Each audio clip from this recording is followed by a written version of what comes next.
channel once it is available. And without further ado, we're just going to go ahead with our session. For today's session, we're having Olanrewaju Oyinbooke, which everyone on the group should be familiar with our guest today. He's well known across the African data and AI community. He's a data, AI, and governance expert with over 10 years of experience, spanning across education, insurance, and IT. He holds a first-class honors degree in statistics from University of Ilorin and also a higher degree from University of Arkansas at Little Rock in the United States. Currently, he's in operations, automation, and AI lead at Prime 8 Consulting, where he drives AI automation initiatives supporting a large group of consultants. Before that, he served at Microsoft as advocacy senior technical program manager, and I'm sure there was within the continent, within Nigeria as well, benefited from his impact while on that role, especially ensuring that over 300,000 individuals were upskilled in data science and analytics. And personally, he was one of the first people, in fact, the first person who actually gave me the confidence booster in my data career a couple of years back. So I'm really excited for this webinar we're currently having with Olanrewaju Oyinbooke, and I'm sure it's going to be a great time for every one of us. So I would like us to just sit tight. If you have some questions, throw them on the chat group, and when it's time for us to ask questions, we'll be able to ask that question. So over to you right now, Olanrewaju. Thank you so much, David. Good evening, guys. Really happy to be here with you. I think it's the afternoon, right? Okay, I could say good evening. All right, I'm really happy to be speaking to you guys today. Can I also confirm you can hear me well? If it's audible enough, I want to be sure that it's clear. Okay, good. I have a very wide screen, so I'm just trying to manage this. In case you see me watching it, this is actually where my presentation is. I'm using Escalade Draw today so that we can talk through this, and I have a couple of demos to do. There are two dimensions or two directions that I can take this. I could take this by just showing you, building tools with local AI and probably integrating that into what you do. But that is not the first place, because I believe the doing actually starts from knowing. So when you know, you do. So I'm bringing in a concept today where I just talk through about these things and show you what I've done with it. And I can do a lot of them. I have about 5 of them to share with you. This is a very important topic because it can make many of you think, am I turning again to a generalist? I mean, for you. Let me just move through this slide so that we can talk through this. Right now, many of you have played with any form of large language model. You've chat with probably ChatGPT or Claude, or you've engaged with Grok, X, or you use Llama, or you've engaged with any open source local model on LM Studio, or we have other Gemini and many. In fact, just going to Google and searching, you're already engaging with one form of AI, because the summary from Google, Gemini, is not being embedded there. And many times that is what you actually consume without moving down to click on links. So we understand the concept one way or the other, that, okay, there is this AI system that is called large language model that kind of, people say it's predicting, but I think this makes sense because it's answering questions and getting things done. It gets things done. And many of us use this for a lot of coding work. But okay, let's talk about innovating with local LLM. And I'll be speaking from my own experience and also share some other things with you. So let me scroll here. All right. Recently, just yesterday, Peter Steppenga, sorry for pronouncing it that way, Steppenga, this is the guy, the creator of Open Cloud. One of his tools, he has released so many tools. He's building tools for AI so that AI agent can use those tools to almost do everything development that we can do today. And one of his tools is CodesBar. I have this CodesBar tool that I use. It shows you the usage of your, because you want to track. Now you are using several AI systems now. So you want to track these service providers. How is your token moving? How much are you consuming per your limit and the rest? And this is OpenAI API, meaning this is cost-based. It's not subscription-based. And shows right here that this guy in the last 30 days has spent $1.3 million on using OpenAI API to build things, to do things. And in a day, as at yesterday, well, was today, he has spent $19,985. And 7 days, he has spent $249,000. Wow. There were a lot of rage online. What's this guy doing? How will you spend this? What? A lot. A lot. So when I went back, because I always track his notification and all those things, I went back to his latest tweet, and he explained what he is doing with it. And I have peace. I know that this is so good. I will explain something. So first, if you don't see anything here, what we know here is the cost of token is still very expensive. Exactly. Token cost is still very, very expensive. And yes, people say intelligence is going to get cheaper. I'm telling you, with the capitalists that are building these tools, not anytime so soon. Yeah, it's going to get cheaper thanks to open source models, but not anytime soon that the capability that these frontier labs are releasing, that you're going to get very little small model that will do almost all. The gap is closing, especially with all the things I'll be showing you today. The gap is closing, but the lesson here is, or the base here is, it is still very expensive today to build creatively, to leverage LM models to do so many things. It's expensive. In fact, if you have Cloud Code subscription, Cloud subscription for Cloud Code, you have a Codex, OpenAI subscription where you're using Codex, either of the Pro.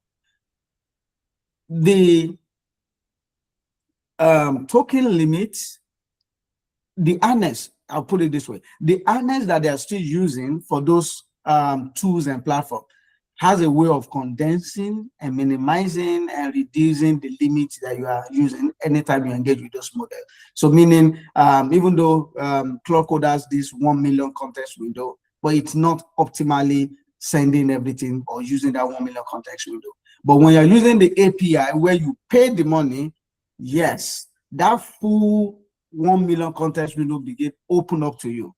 But of course, it eats your money. It becomes better, but it also eats your funds. That is why you are wondering, why is this guy even using API, OpenAI API, and not using Codex? Of course, it's using Codex, it's using other things. But when you want to set agent free and set all those things free, just give them their own API keys. So the lesson is, I mean, the first point here is very clear. And again, the second thing I want to share is, it's becoming really now that everyone is trying to do everyone's work now. It's so funny. Designers are coding now, PMs are prototyping, are still coding, engineers, they are writing copies. Yes, the same engineer is even writing the copy, because when an engineer is building a platform end-to-end, there's no time the copywriter is trying to use the text here. You want to show them the product, you've done the copy, you've done the design, you've done the PM work all together. And if you take that into organizations, you are seeing that some people are becoming to do more than others, or doing the work of others alongside with theirs. The pressure to become generalists is real, but we don't have to become generalists. But the thin line is making it a little bit tricky, because when you meet someone who is still good in his own role and can do not 100% of what you can do, but probably acceptable percentage of that. What I just mean is, this person can, when the company is thinking of growing lean, it becomes easier for them to say, okay, don't worry, we can let go your role. In all honesty, where I'm working, I started working there 2024, leading operations, automation, and AI work there. Between that time and now, there are so many people that have been laid off. So, in fact, almost 50-something% of the workforce have been laid off. April last year, there was this huge layoff that happened, and my boss, the VP of Innovation, and this that I was reporting to, came to me and said, "Ola, this is what is going to happen. We are trying to lay off some things. We are pivoting the business now to kind of deployment, forward deployed engineer services, and this and that. And I said, I can do it. I told you, I said, I can do it. Give me, just give me. You will know that I can do it. You know, so that was how I internally my job moved to forward deploy engineer. In fact, Microsoft is a big client now. We have several over 50 something use cases we are deploying within Microsoft. And I'm the one leading all of those deployments. And I know the landscape very well. I know their technology and this thing. So, but hey, initially I was driving, I was supporting about 200 consultants outsourced to Microsoft, and I was driving within the company operations automation, optimizing our processing, re-engineering the workflow, and building prototype and even local tools to do that. And of course, leveraging some little AI services within those local to get that done. But this is turned into pro code. I came out, I said, I can do it. And they knew that this guy can deliver on what he's doing within the operation head office. He can do all of that. And we can give him vote of confidence. They can also do this. It became easier because even developers were laid off, but I was retained. Not because of what I was doing for the head office, but because of the promise that this guy can also move into this other area we're pivoting to. Again, it is not a pressure that you should go and become a generalist, no. But there is need for you to become more. I'll put it that way. It's just for yourself. No, not because you want to know how to do everything. And again, some of the things that limited you from growing your skill, now you have an advantage to catch up by just leveraging AI. And I'll show you practical ways I'm doing this for myself. Because I've never done that before. You will notice last year, I was mixing that with welcoming a new baby. I graduated from my master's, and this new job role, I have to just go down. I've buried myself. And for the last about 7 to 8 months was really intense for me, struggling and battling those different responsibilities. But I came out. I came out very good, very well. All right. So first, there's this pressure, despite the fact that the cost is high, there's also this pressure that people are trying to do other people's work because AI is just making it slim. In the past, in my team today, when we do, we have this, our marketing specialist, when we're doing client call for workflow discovery, she's the one, and strategy, she's the one that engage and collect all those use cases and do all the rest, create the workflow diagram. We will take it up from there, we architect the solution and start building. But sometimes we just, anytime she's not available, we're on the same call, we do all the work she's doing, we go ahead and do all that work because we have AI, we just record the transcript. We have a workflow that is built. Throw the transcript into the workflow, it's going to break down the entire process. We then take some time to start reviewing and activate and validating that. In a nutshell, if you are using AI today, you realize that you are doing more than your job role, one way or the other. You have the ability to do some things you will have relied on someone else in the past. There's a reason why I'm saying this, just to let you know, some people are moving faster in that vertical today. It's not the pressure to become a generalist. In fact, I have the way God has architected my career, I have been a generalist in many, in many areas. I wanted to run away from it, but it's so hard. I didn't decide those career decisions for myself. My job role was moving from data analyst. I moved to data scientist. I moved from there. I moved to data management office. From there, I became a senior cloud advocate at Microsoft. I left there. I moved to the US. I was leading operations automation. I became a forward deploy engineer now. So I wasn't the one trying to turn myself to a generalist. The job that was coming my way demands that I show those skills and I deliver results. I was doing that and I was moving on to what is coming next. So in that scenario, you are not forcing yourself to become one. So in fact, those times that I was doing those things, I was focusing on them. So that's not a generalist mindset. A generalist just want to do everything without trying to be good at one. But those periods I was actually being good at each of those sectors that I was working on.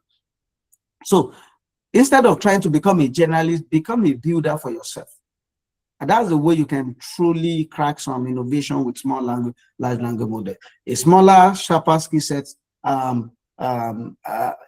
is better when you apply. You see the examples. I don't want to just spend too much time talking. I want to show you examples so that you see how And I want to do this to stir you up so that wherever whatever your field is, either in marketing, analytics, either in governance, either in being an engineer, data engineer, or the rest, you can think again, okay, let me see how I can use AI to push further in this area. Yeah, it's not trying to push further in another area that is not your domain. When you push further in the area that is within your domain, that is where you are building that expanded skill set. If you are called to other domain, you can use those accumulated experience and skill and transfer them. All right, so yeah, the cost is the constraint. I say local is the answer for learning. For learning, especially if you want to learn and build and try something. My perspective is this, and this is my philosophy around this AI thing. Local AI is not the best. They are not that good.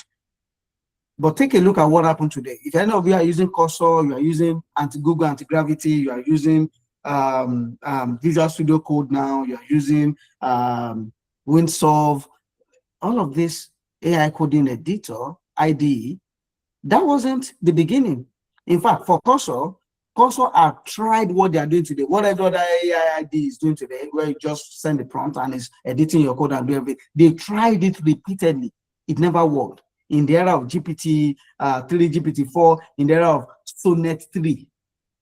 It was when Sonnet 3.5 dropped, it has this ability for tool calling. They went back again and tried that tool and tried that API. It worked. And that was the magical moment. That was not the moment to start thinking, what can we build with this? They had this ambition. The ambition was bigger than what the AI could do. The moment the AI became capable, they broke through. Now they have a deal with Elon Musk that will end them up to 60 to be acquired for $60 billion. Twitter was bought for not 40. And even if the deal did not go well, Elon Musk said for the deal, for what they are doing together, because they're going to be using Cursor AI data to improve Grok. They're going to be using that. They're going to pay them $10 billion. My God. Just by an idea that was waiting for a capable model. So even for you, as you are trying it locally, those things you're using, just try locally, because the cost of experimentation is high. We are still trying to feed, we are trying to manage our resources, so we can't always call API and just be paying for token. I spent thousands of dollars on those things, but I also learned my lessons so that I have to just start forcing those local AI to do something. So I'm not putting local AI as is the best. I say is the answer when there's constraint. Local AI is the way to turn to. Just find some things to do with it, and I will share that soon. Okay, let me talk about 6 applications that I've done that shows how to innovate with local AI.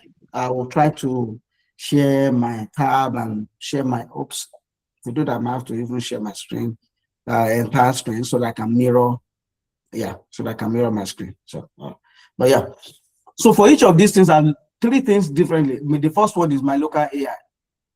When I realized this thing where I can call it my local AI, privacy AI model, I wanted to see, what I wanted to learn is how capable.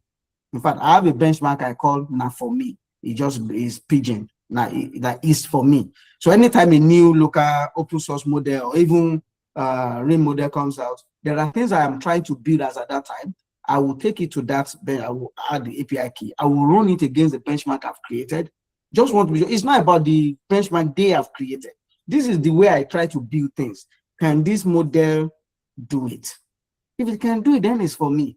I don't care if it's 80% or 99% on Swift bench, or it is 10% on Swift bench. If the model can run this benchmark and deliver this in the manageable way, then it's for me. So that was what pushed me to start trying out, okay, let me be pushing one by one use cases, things I want to use them for. So I started with my local AI, just like a local ChatGPT, and I built mine, but it's powered by open source model on phone. You know, I'm biased here. I'm a Microsoft guy in the past, Windows, all the rest, but since I moved to the US, I've switched over to Mac and Apple because it just delivers some efficiency that I'm not here to argue one is better than the other. This is working so well for me. It makes it easier. So for example, this is a screenshot. I'll project the app so that I can chat live, you see. I can download those small quantized model. I can download them on my iPhone and I can chat with them. Literally, I can upload, they have OCR capability, everything. I can chat good. They might not be able to live at the high intelligence level that you have for, that you have for the frontier lab AI or their applications. I'm just trying to understand what is the limit of this thing. For example, every iPhone that runs on iOS 26, there's a local AI model that is downloaded already automatically without you knowing. There's no interface to chat with it, but it's there on your phone. That's what Siri is working on. That's what other AI feature within Apple is using. It's called Apple Foundation model. And in this case, that's what I'm using right here. That's what I'm chatting with. You mean you can take your phone with this application and just chat without even downloading any model because it's native to all Apple devices, iOS 26. And again, I made it possible to MLX is Apple framework. CUDA is for NVIDIA GPU acceleration, but MLX is the one for Apple. So all these AI model, we have the GGUF, we have the Tensor One, which is the raw format in terms of extension for this large language model. But the MLX extension is the one that is optimized to run faster on Apple ecosystem. So both on mobile and both on Mac, on iPad, they perform better than when you are running the GGUF. So I'm using the quantized version for the MLX version for these models. And you can download just to see 2 billion parameters, 0.8 billion parameter. How far can they do something? Yes. I was pushing that because you will see other use cases that will show you I've been able to use them to do much more incredible work. That level of innovation, if I have to be burning credit for that, and in fact, the fact that they are not capable enough forced me to think engineering-wise. What more can I do engineering-wise to offload what should not be for AI, to give that to an algorithm and give what should be for AI to AI, It just helps you push yourself and build for yourself.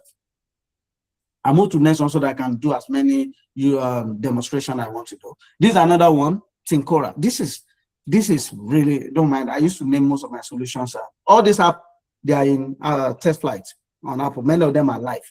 My local is already on Apple Play Store. You can download. PewPad is there. I can show you some other ones that are there. But this is very keen to my heart.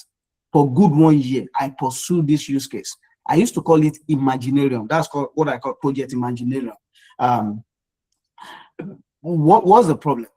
The problem I was trying to solve is not everybody wants to learn. We are trying to learn. There are many learning services. But in the age of AI, I think our ability to be creative, to be imaginative, that's the limitation.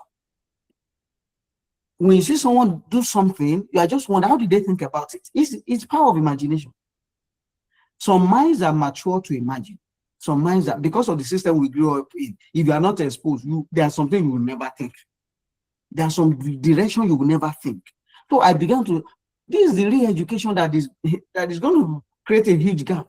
Because you just realize you have the same AI, they put you in a place, they give you this capable thing. Some people are just creating something, I just want, what can I do? Or the simplest thing you are trying to do, in fact, it's already solved already. How can I even understand bigger problem and solve it? So find the problem and solve. How can I even find the problem and solve? So that's why I built this. My goal is it possible to leverage AI to just train my creative and imaginative thinking? That's just what. So I began to research psychology-wise, what are the dimensions of thinking and reasoning? What are the dimensions of innovation? And then I found those dimensions, I pulled them out, then I began to see, and that's why you see here, we have the visual, we have the narrative, empathic, and we have the conceptual. And across those dimensions, begin to show your strength, how you are growing, how you are building things across each of them. And there's a daily challenge. And when you take that, sometimes some of the challenge are visual. For example, it shows you an image and asks you to describe that image. That is when you know English has failed me. How will I say that there's a red thing on top of a white thing? And the goal is when you describe it and you submit, AI will generate what you have submitted and show you this is what it is, this is what you generated. And you see how far your mind, you know it, but your mind, you could not express it. There's a bit there. So I wanted to, that's just one of the dimensions. That's visual one, that's visual dimension. There's so many other dimensions in this solution. So you realize that I know this, but I can't express it. If you can't prompt and express, you can't get the best out of this AI. So this is why the second app. The first one is my local AI. This one is Tinkora. Don't worry, we can project it live. You see it on my phone, and then it's already on Play Store, Apple Store rather. Tinkora. I just call it Tinkora. So it uses more than just Apple Foundation model. It's also used open source model like the Gwen 3.5 billion, 3.5 model, 0.8 billion parameter, 2 billion parameter, and it has a lot of research focused metrics and things that can enable you to truly focus and learn. My goal is not just to bring out the learning app. It's for me. I'm using this for myself. So that's why I said build for yourself and build to expand yourself. So that's how you leverage this local thing. My goal is I want to push my own. I want to be sure that can this thing truly grow my imaginative thinking so there's a daily challenge, just simple 5-minute task you do daily and accumulate over time. It's not just one day thing. You build a culture around it. That's what I'm doing. I'm not even talking about the other people. I don't need anyone to use it. You only use it if you want to use it. So I'm just showing that out of using, it took me 1 year. I tried, it didn't work. Because as at 2024, when I started imagining this and trying to do something like this, the local AI were not small enough to even do this. So I was building it as a web app. And later it still wasn't solving it. In fact, at some point, the only model that could do that thing the way I want it to do, because I needed to render, even when you describe something, it will render it and do all those live, is Claude. And it's expensive. I was just burning money. At the end of the month, I was just drinking water, no food. So I know that this way there is a cost to learning, but I have to, as a family man, I have to behave. So this is one Tinkora. It does that. It's very interesting, and there's history. But let's move on to the one. I have more than what I'm showing you. To be very honest, there's GoPark. So I was planning a family trip for June for my family. We're now family of 4 now, big one. So I know I want to be intentional about this. So group trips scatter plans across the people. In the past, when I was planning, I was president of NSB during my master's, National Society of Black Engineers here, and I took them to a national conference. We're planning for those. It was chaotic with with those plans and the rest. I just thought, okay, this is not for everybody. I'm going for a trip. This is my life with my family. I need something that can keep me abreast, that can help me with the plan, and I need AI intelligence around it. And so I began to build this. I call it GoPark, go and pack your load, something like that. About family trip planning and its own device AI. And it's as simple as what I always do is I put option for local and I put option for cloud AI. So I integrate. I'm using Grok, not the XAI, the GROQ, because they have a lot of free tier that you can use, and it's so fast. And even for you alone, you can always use those API to do anything you want to do for yourself. Monthly general tiers. So I always do local and do cloud so that I can see how is the local performance compared to the cloud. And so easily I can chat with this and help me plan, and create all the, and I can also chat. It creates a lot of things, itinerary, what I need to pack, the meal, the family members. It's a lot. And it's easier because I go to the chat interface and chat. And there's calendar that keep me abreast, there's notification, there's those things.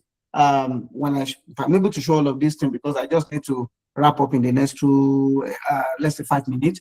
I want to take questions, and then I can show some things. So GoPark is helping me to. So if you have a trip now, you can share with your friends. Oh, we are planning a trip somewhere. Share with your friends, and when they open that, they can also go there, add their own activity, whatsoever they need to provide updates on. You can see everything put together. It's spread it per day, meal planning, packing things you need to pack. AI can even create those things for you. If I go to packing tab, you see diapers. Say I should pack 64 diapers for my baby that I want to start potty training. Where will I get money for just 5 days trip? 64 diapers. Assuming is it 64? I need to look at it again. But I thought the local AI was asking me to pack more diapers than what the cloud was asking me to do. So I know that it still doesn't have some deep intelligence in that area. So that is GoPark. It uses these AI models that are doing this in their Apple Foundation model, as well as the open source model that is downloaded on the app. It's downloaded on the phone. So it's not, meaning without internet, all of this application I'm showing you, without internet, you will experience that AI activation. And I think it is. don't be surprised. The new model that is going to come out, a new pricing model for solutions and software, is when you buy software, you buy an application once. You're only paying for the harness. That's the application itself. The token, the AI that will drive it is going to be local. The moment we unlock this kind of thing, once you just download the app and you pay for it, you just go and download local AI, because the local is capable of delivering that functionality, and that's what will power your thing. That pricing, that software model, we have to start thinking about it right now. We have to start being, exploring the possibility and open that frontier. The moment it's capable. This is the same thing Coso was doing for many years, for many months, until they hit a model that could do all the things they wanted to do, or at least become a product that can be released out there. So this is GoPad. I have PewPad. Very interesting story here. At this point, I will have to share my iPad.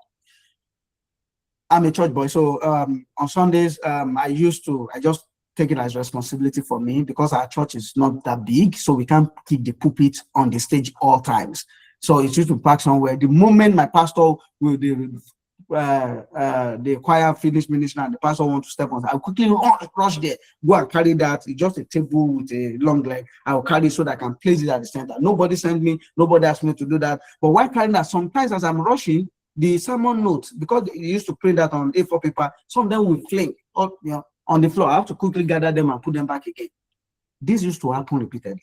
And one time, 2 months ago, on that very faithful Sunday, it happened. I said, why are they even doing this like this? Okay, let me worry about building something that, because of the references, they need Bible, they put this book here, they put that there. You can have all of this on one single application. Oh, you are thinking of probably have you feeling, we're going to make it local. I just shared that with my friend that I have this, and I'm going to build this. Then I build this. I will show you what this application is able to do. The strength is not for everyone, it's for ministers. If you want to, you have prepared your sermon notes, you want to, do study, you can see that on the application. And interestingly, no, I will show you. If I'm not demoing anything, this one you will hear it. Otter AI, good.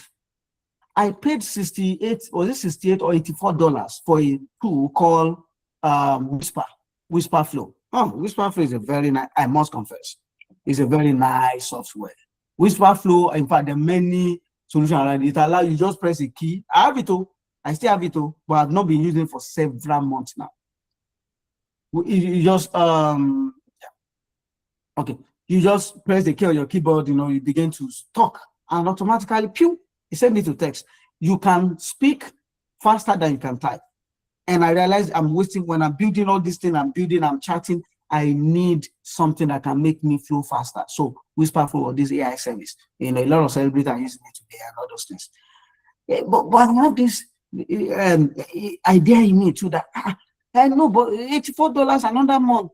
Do I still want to drink Gary again? No, I don't want to drink Gary. I don't want to drink water. So, okay, in the spirit of innovation, let me try. This open AI, I've been building some AI services. Can't I build one too? That will be optimal, that will be faster, that will be able to do this, and it's local and it's free. And I don't want to make money. I will make it open source. Ladies and gentlemen, Otter AI. I've been building this for about 3 months, but this is crazy at work. This is my, I'm going to show you, I've spent over 20,000 words, and I'm using a very tiny model. And this works on Mac. Sorry if you are using Windows. Sorry, this is Mac. Because Apple make it optimal to just tweak some things.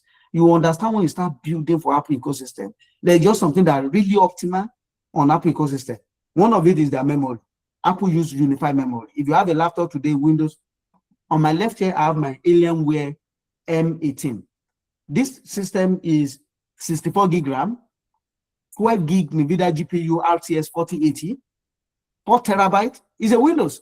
To let you know how powerful it was, I bought about $4,000 when I bought it in 2024. But I've removed Windows and put Ubuntu there, because Ubuntu is even lighter and better in terms of service. Windows is just clunky.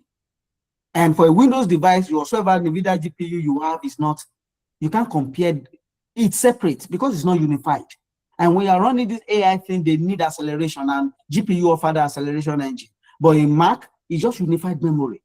If you have a Mac system that is 16 gig RAM, that 16 gig RAM will do the same work for where you need GPU, where you need CPU. That 16 gig RAM is a pool memory. That's called unified memory. But a system, I have 64 gig RAM on my other system now, CPU, 64 gig RAM, GPU, 12 gig RAM.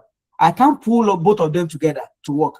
CPU is always slower for AI service. So even running local AI is still going to be on my GPU, but it can offload some responsibility to CPU.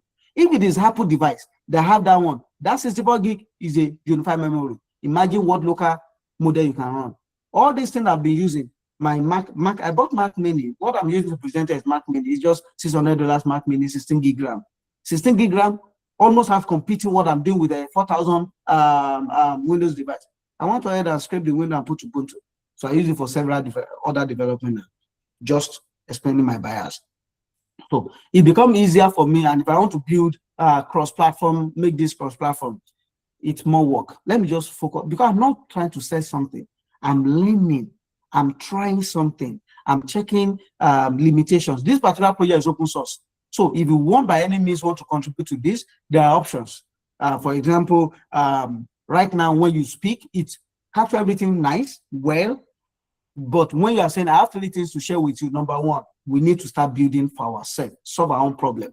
Number 2, everything shouldn't have to be paid. Number 3, I'm just sharing this. When you say that using the tool, I expect it to structure the response and put them in a new line. Number 1, number 2, number 3. That is not happening yet. We can use local AI to run that. And I'm also maintaining high latency, meaning maximum 1 second. 1 second, less than 1 second rather. I mean, the average, this thing used to be 300 or 400 milliseconds maximum. It gets in there. You already see the result. So meaning before you think it's there. But if you want to post-process it, we need to find a very efficient pipeline. Remember, all this is running on your system, not on one accelerated cloud infrastructure. We want to find the optimal environment that will make it, pipeline that will make sure it's very fast, even when it's post-processing that thing. So there's a lot of engineering opportunity here. All right. So I'm showing you this to let you know that with local AI, there's so many things you can start. It's not to build for people, but when you can't do all of these things and not be ready for one day there will be an opportunity. You cannot do all of these things and not have a way to, offer better insight, even with the work you do today. Even with a data analyst, there could be so many little things you do that you might, let me do small thing. It might fail. The last one I'm showing you is closer. I call it closer, pronounced as closer. The problem I was facing is I used to miss people's birthday. I used to miss it's just so difficult, especially after 8 months of not being in touch with people. And it was really problematic. Getting back to chat with people, a lot of people have even left me as a friend because they messaged me, I couldn't answer. I was going through a tough moment that 8 months, 2025. And I felt I need to invest back in my relationship. So, and to move at that pace, how many people can I chat? I need to prioritize things. I need to understand relationship better. So I built this application, Closer. It's to nurture relationship before they drift. And it's so interesting because there are many opportunities to expand. It's also open source. When I type, I just come here and journal something. When I type, spoke with Doyin about it, automatically pick up. If Doyin is not in my contact, show me. You see, I spoke with Doyin about our internship, and she mentioned that Adiola and Moyo would be there too. It already know that Moyo is in my contact. I mentioned this guy. It's creating a graph network that can connect relationships together. Doyin is a new person. Do I want to add it? If I just tap a button, it's going to add Doyin as my contact on this application, and continue to understand relationship between me and Doyin, and how when last I spoke with Doyin, how and show me prompt that I need to. You need to every day just show me some prompt. I need to talk to Doyin or talk to this person. You'll see them soon, and automatically just think like that. And again, for example, if someone's birthday, it just shows you that card. When you go to the home page, show you the card. You click on the card. It's already composed a birthday message. Just copy and paste.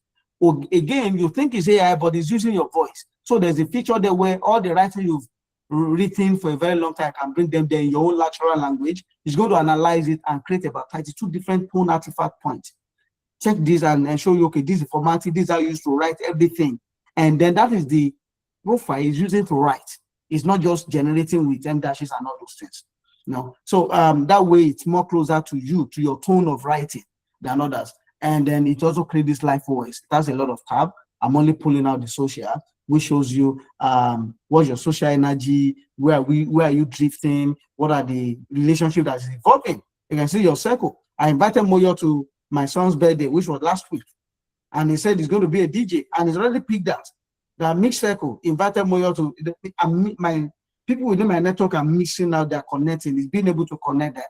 That relationship exists, but AI does not have that context. And this just, when they don't have that context, they won't be able to give you the best. So this is a way of creating that life.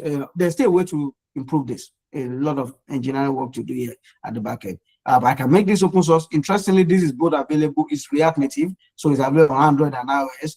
I think I've pushed to Apple, but I'm not sure it's on Google Play Store. Again, we can discuss if you want to, especially if you have interest in probably things like this. We can discuss. I can open it up, and then it's just learning. It's not really, we are not making money. It's just to push the frontier, to push this idea of can I contribute to something, build something. All the things I built, I have more than this. In all honesty, I have more than this that I built for myself. All of this, when I use them, I just use them on my phone for myself. So first, I'm just showing you that local AI model are not just the use it to write code, because now they are still limited in using it to write. You must have a very capable system before you can install a local model that can write code that is functional to build applications. Yeah, that's not the contention here. The contention here is how can you put that same thing that's available right there on your game face, on GitHub, you could use it and to build a product for yourself. It's still local, but instead of using public API, you're not paying anything and becoming useful, and it's local. All those majority of these applications should be local, meaning your data is not even going anywhere. Some of them does not have authentication because I don't even want to sync user to any service. It's just download and you use. It's on your own device. No means of doing that. So the worst time to start is when intelligence becomes cheap. I'm telling you. If you wait till when it's not so cheap, I can finally avoid it. By then, everyone else is already doing it. And there's a pace, there's a way you must there's a way you must move. And that is why, just to share this bias again, the reason why I go for Mac these days now, I do all the things around Mac and Apple ecosystem is all these latest applications that are coming out, people pull them first in Mac version before even developing the Windows. And sometimes it takes a week, 2 weeks, 3 weeks before you have the window equivalent. That is longer enough. That is too long for something new to come out of anywhere. That idea you keep in your head, within that window, someone else will release it. Before you say, let me catch up with this, another app again is already in preview and is on Mac when you're already getting a release for your own window. So again, I'm sorry if this looks as if I'm talking down on you if you have Windows. No, that's not the intention. But my recommendation is, you are trying to invest in yourself. Even if this Mac Mini, the small Mac Mini, now is OpenClaw has taken over the market. It's not even cheap again. It's about $700 now. So even if it is that one, or you have any MacBook, don't back Mac Neo because it's just iPhone that is using. So even with MacBook Air, any form you have, as far as M1 series, M series, you can try some of these things. You don't have to build app like this, but think about what you have today and how you can also push. Can I use AI to do this? Okay, can it be a local AI? Okay, what do I need to do? Other frontier lab AI can be your help, can help you build that. The first is you thinking in that direction and try to expand on what you can do with local AI. It makes a lot of sense. And my message today is the worst time to start is when you think I'm going to wait for it to become cheaper. It's very expensive today, and those AI labs will make their money. So they're still going to keep it. It's still going to be that expensive. If you want to use it to run day-by-day activity or intelligence on those kind of apps and solutions. So local is the way, and you can't get it until you start trying. All these applications I show you, some of them I built them 5 times, and some I built them 10 times. But some I built them once, because that experience compound over time. So whatever directions you want to take local AI to, you need to know that your first few trials might not still work at all. You might even get stuck when you're trying to do something with it or build it. Hey, but you are already pushing the limit of your imagination, of your thinking, of your brain readiness to try new challenge. So I'm going to stop here. Let's have some questions. While those questions are coming up, I'm going to share my screen and just do a live demo of any. You can even vote on what I should demo. I will demo that directly and pull up the app and share my screen. Over to you, David. Wow, thanks so much, sir. Thank you so much, Ola. This is really, really amazing, mind-boggling. The floor is open for questions, and on the chat, you can begin to drop in some. You want to vote for any app you want to demo live, you could just drop the name on the chat. If you can remember the exact name, you can just drop exactly what it does, and we'll have that on the demo. So right now, we're opening for questions. If you have any question, you could just raise up your hand and unmute and ask your question. If you have any question, we're preparing for the demo. Okay. So I think while people are still trying to ask their question, one question I have to ask. So the goal is build for yourself. And while building for yourself, you're experimenting, and so cost is a constraint because you don't want to spend thousands of dollars of tokens on experimentation.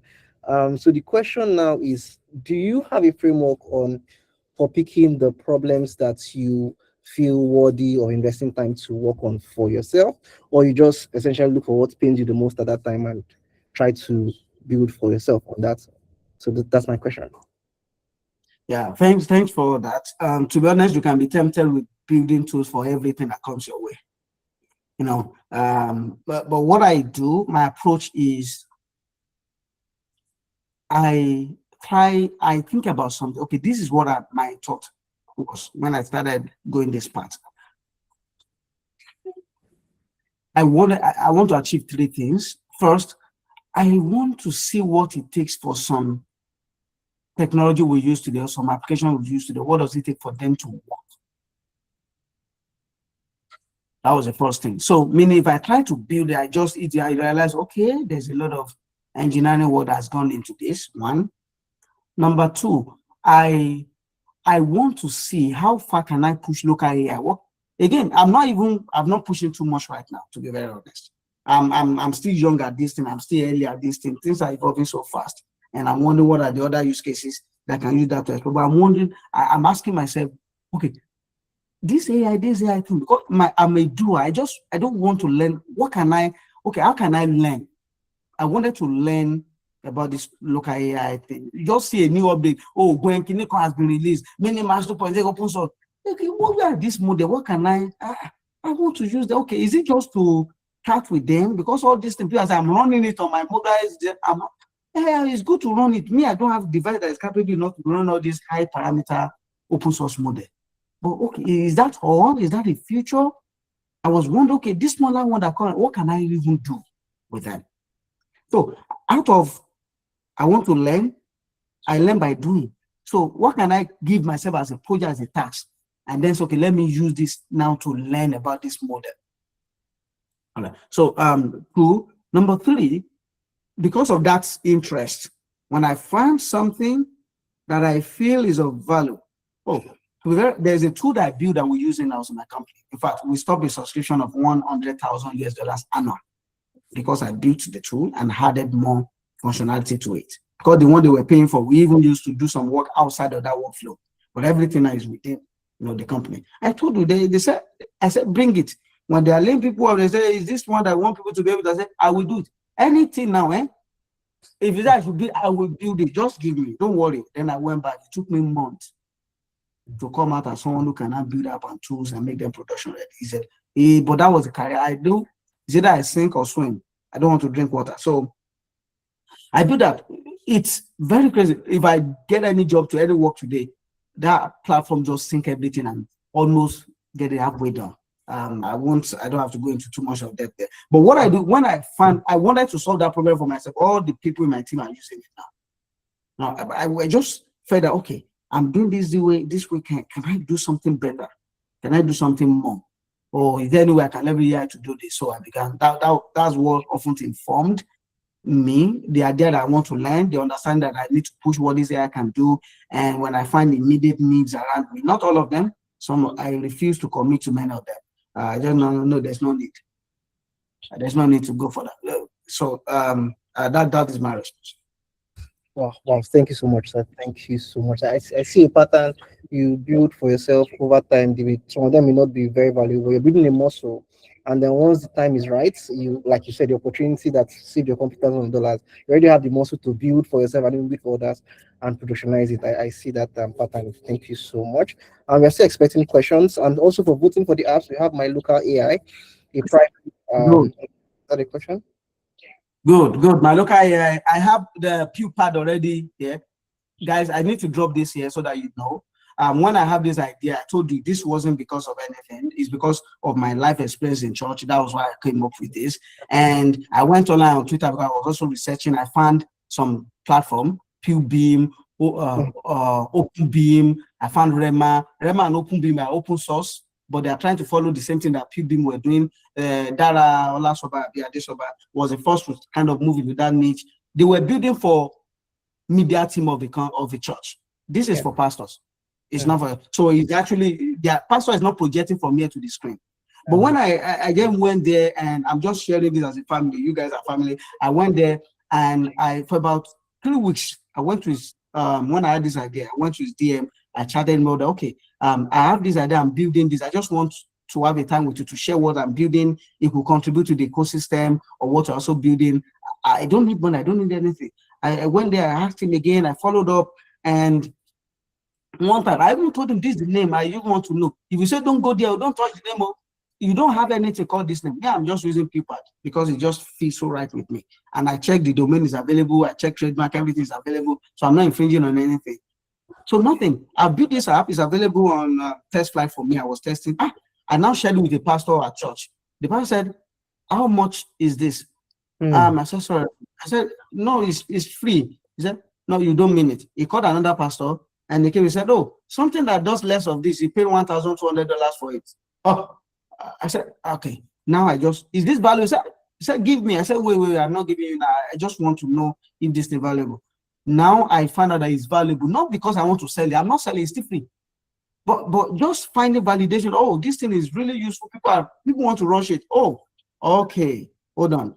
I went to meet the guy. Oh, again, I tagged him. I know you've been busy, this and this. And that was on May 5th.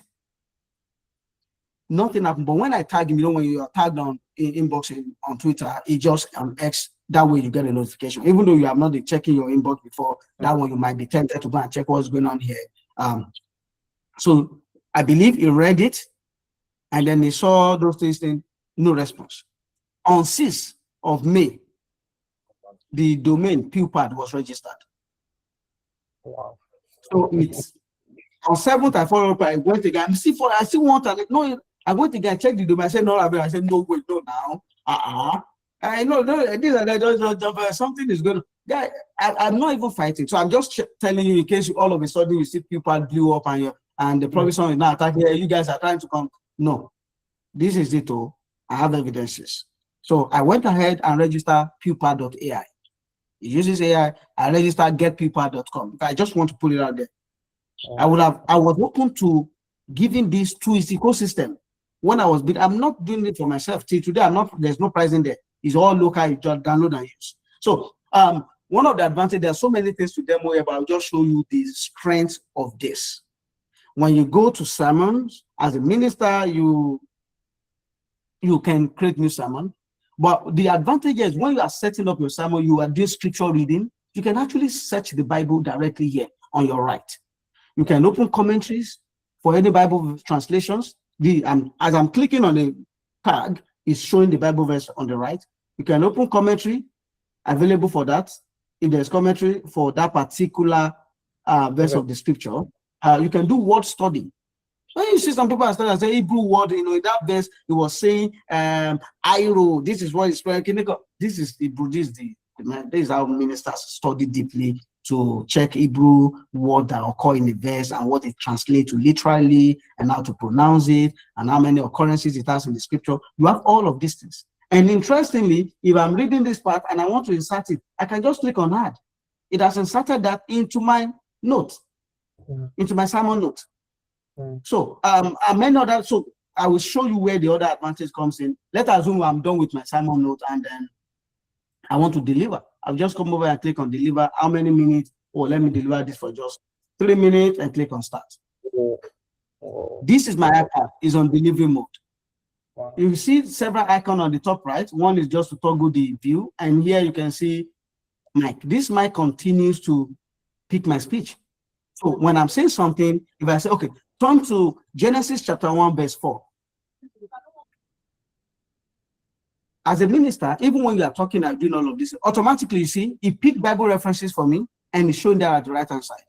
I can record, and when I'm recording, it's not audio, it's recording the transcript of my conversation. And as I'm talking through this note, if I say, I have seen my life change by sitting people under the word of God. That statement that I made, there's some external noise, it's expected to just auto scroll. And as you are preaching, assuming this is your sermon note, you are preaching, you go to Hebrew, you just touch there, you don't need to be opening Bible again. You know, when you click on Bible verse, it shows it on the right-hand side.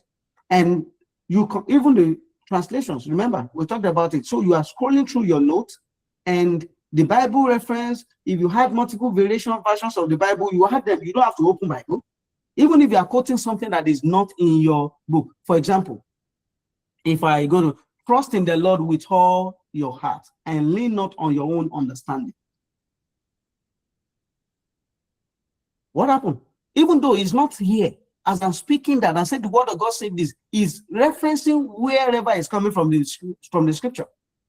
He knows that that thing that I quoted is coming from Proverbs chapter 3, verse 5, and it's just showing that up. No, this is really interesting and makes it easier for ministers to prepare, to deliver. And if I say I'm okay, you can see the timing here is also tracking things. It's checking if I'm following my lesson. If I'm drifted, it's telling me that I've drifted. Where am I? You know, time is getting up, is to show me that wrap up. That I should wrap up. All those kind of things. If I'm done, the moment is late. This is going to turn to red. I can easily close. Let me just close. I'm done with this demo. I'm done delivering. Automatically, it captures the delivery report for me across all the whatever I've spoken there. Transcript, it captured that, which I can also see here. That is not all. I can come over here and generate notes. As a pastor, you might want to generate listener notes, generate more group guide that they can use for their lesson from the sermon you have delivered, even email that recap what you have, the sermon today, and you can send by clicking on email. It opened that automatically into the email. I can just put whoever I'm sending it to and send to that person. So this is just one dimension. I come to history, you will see all the sermons we deliver, analytics around them, the one that have transcript and the rest of them. You come to this is study, even when you are studying the scripture yourself as a man of God, you study, you see commentary around it, all of those things easier. You come to insight. It shows you breakdown of the overview, it shows you your preparation time and the things you are doing, delivery, how you have been different sermons plan and the statistics, and also scripture. I love this concept very well, where it shows you a bar of all the books in the Bible and how many of them have you touched in your sermon. They're all blank now. The more you touch them, the more red they become, from green to red. It just shows you how diverse your teaching has been across the scripture. That is what this app is about.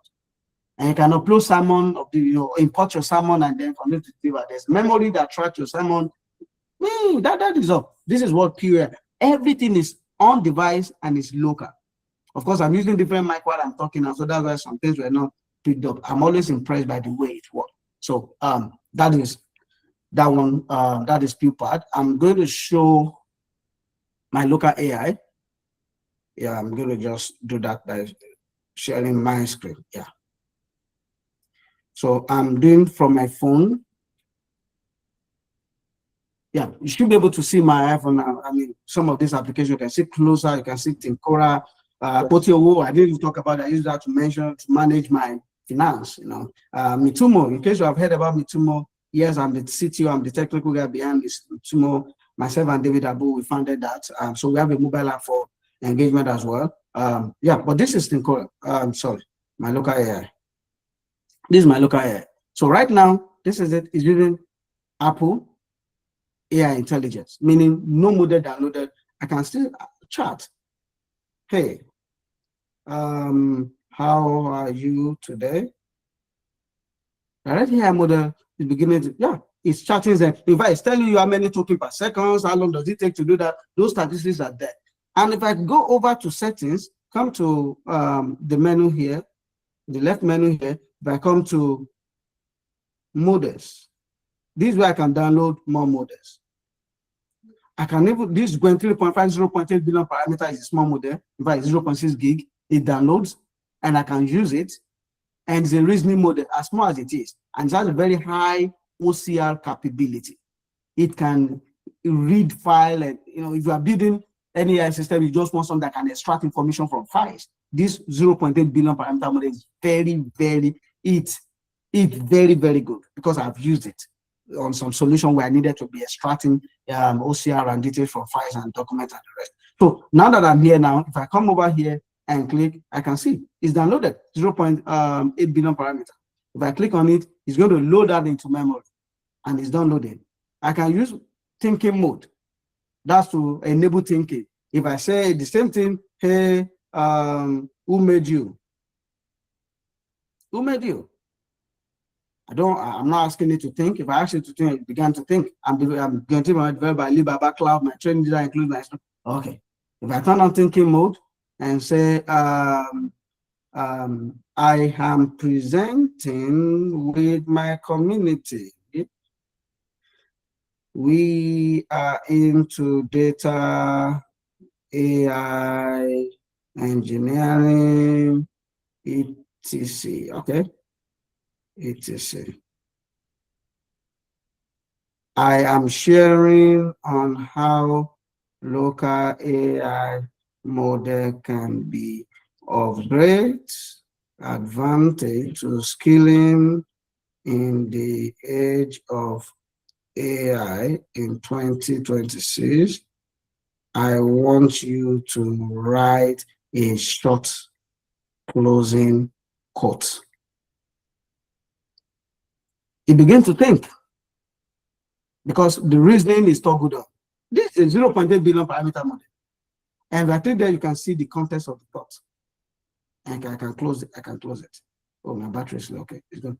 It will take some time, because the reasoning model, you see using the memory, begin to think. When it's done, it's going to show the result. And we can use that as a closing quote, Oh, it's done. The best way to achieve in 2026 is by combining local AI models with advanced data analytics and ethical engineering frameworks. It's not intelligent, but it thinks. So, yeah, that was about this model. And there are a few things you can toggle there in settings. And come over to settings and then set your default model to be this now. And you can set model parameters. You can take up to about 119 token, you can set maximum token response. The more you set, the more memory it uses on your phone. So if your phone is not any of this latest iPhone, it might slow down a little bit. Temperature, you can include it. The more towards 1 or over 1, the more random it is, the more deterministic it is when you put it towards lower temperature. All those things, you can toggle with that. You can enable memory, which begin to save some of the things you are doing and store them in the managed memory, just to know more about you and be able to use that to respond. There are a few things there. So let me just stop here. Wow. Thank you so much, Ola. This is mind-blowing. And I'm sure everybody's mind is right now thinking how to innovate with local LM wherever they are. And we have one question here that says, what's the average amount that you spent in building this personal app? Like amount of time? I think that was it. And I think the subsequent question that is similar to that. Do you use a learning process? Do you have to learn everything before you build for yourself? So how do you go about that? Or do you just, like you said, you jump into the water, you swim, or you drown? Yeah.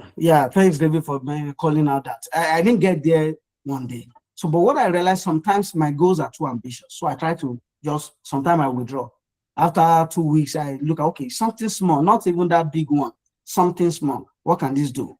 I go ahead and try it out. If that works, for example, the very first solution I built on iOS that worked with local AI, I said, okay, now I know, let me go ahead. And it took me almost 1 month to get there. But the moment you go there, in one day, I can build any app to run on iOS today, on Mac. All these things I demo today, I can also run them directly on my Mac, because they run on Mac, iPad, iPhone, and the rest. So it starts with the willingness to push yourself. And to be honest, the way to get it is you have to do something. The willingness, there's this there's this tension. The brain just want to, when it's a little bit hard, the brain will be tired. We don't want you to try something like that. But the willingness to push yourself, sometimes I waste night, 5 nights, middle of the night, in morning, my eyes are swelling like this. And all the things I've built, I've just scraped it one day because, man, I've even messed up with all of this. But begin to push in that direction. One time like this is going to click. There are still things like that now that are still so complex for me to do. But I'm no longer at the level where some basic things I can't build them. I can build them. Again, I'm not building for people. And if I'm pursuing a career, it's because my deployment solution, my solution today, the work I do within Microsoft, we build solutions that leverage intelligence. That's why I'm just playing with open source thing and just exploring other interests. If I'm a data engineer, I want to focus on that. There are so many things I could be. Oh, are you there? Build a tool that made the DPT pipeline, those kind of things more insightful. You can just be thinking about even your dashboard. Oh, can I build a tool and just upload my CSV? Don't think of something too big. Upload CSV and let it automatically generate dashboard. What will it take to do that? Even if you are using Grok AI today, if you are using, even if it's a web interface and not a app, remember you are still building in your niche, in your interest, in the things you do daily, and the things that are relevant to your job, but that gives you the power with a skill in your hand to be able, because agent solutions, if you are not doing that, you will be left to use tools. And again, if you are building it, you'll be able to build your skill. Okay, let me summarize with this, just to close. Be the one to write your own skill. Don't let anyone do it. What do I mean? If you don't do that today, things are turning into skill. If you go in Cloud Code, Codex, and the rest, skills are there. People will write a skill that will do your job if you don't write that skill now. Oh, think my skill cannot be. They will write a skill and that skill will be doing your job. The job is closed. So be the one. But if you are the one that writes the skill, and they know that you can do more for others, you can even write the skill for others. So better write your own skill now and just kill that role for yourself. So you disappoint yourself and then reinvent yourself in that line, rather than just waiting. Someone else will write the skill for your job. And the moment someone else do that, your job is threatened. So be the one to write the skill for your job. Wow. Thank you so much, Salah. Thank you so much. This has been an insightful session, really insightful session. And I'm sure, you know, for time, a lot of people still have questions to ask. And the record we made available on the YouTube channel. And really, thank you so much, Ola. Just before we let you go, we have some quick rapid fire questions just to lighten. Yeah. I'm sorry for taking too much of too long time for my presentation. Fine. So for the work you do when you still write code, do you use tabs or spaces? Do you prefer tabs or spaces? So I still sometimes I prefer tab. I prefer tab because I come from Windows experience where it's just optimal for me to use Shift tab to switch windows. And so when I write code and I see autocomplete or see things that could show tabs, I use tabs in that direction. It's just easier for me to press. I was tempted in even making the shortcut to Auto AI tab and something. I don't let me move it down so that it's reachable and accessible for people. Okay, nice. Thank you. So this question is a yes or no question. We know there are other, it could be no answer, but just yes or no. AI will take our jobs.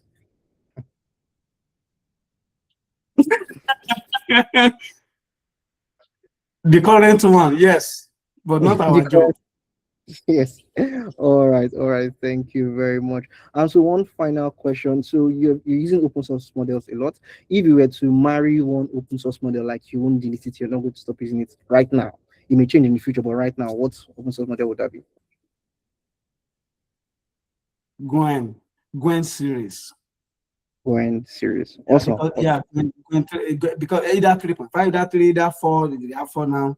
Is because they just make it smaller enough for someone who does not have all the compute to still be able to do something. Awesome, awesome. This is beautiful. Thanks so much, Ola. Thank you so much for your time and for sharing these insights with us. We really do appreciate. And to everyone, thank you so much for staying on the call. And one final announcement for us from the YDP community. We are calling for speakers for the next TBT meetup. So if you're interested, the link will be shared on the YDP group right now. If you're interested, you could just apply and submit your talk for the next you could innovate with DBT and with local LLMs. I would love to see that the next meetup. So thanks so much, Ola. Thanks so much, everyone. And I wish us a Thanks for wonderful having me. yeah, thank you. All right, bye-bye.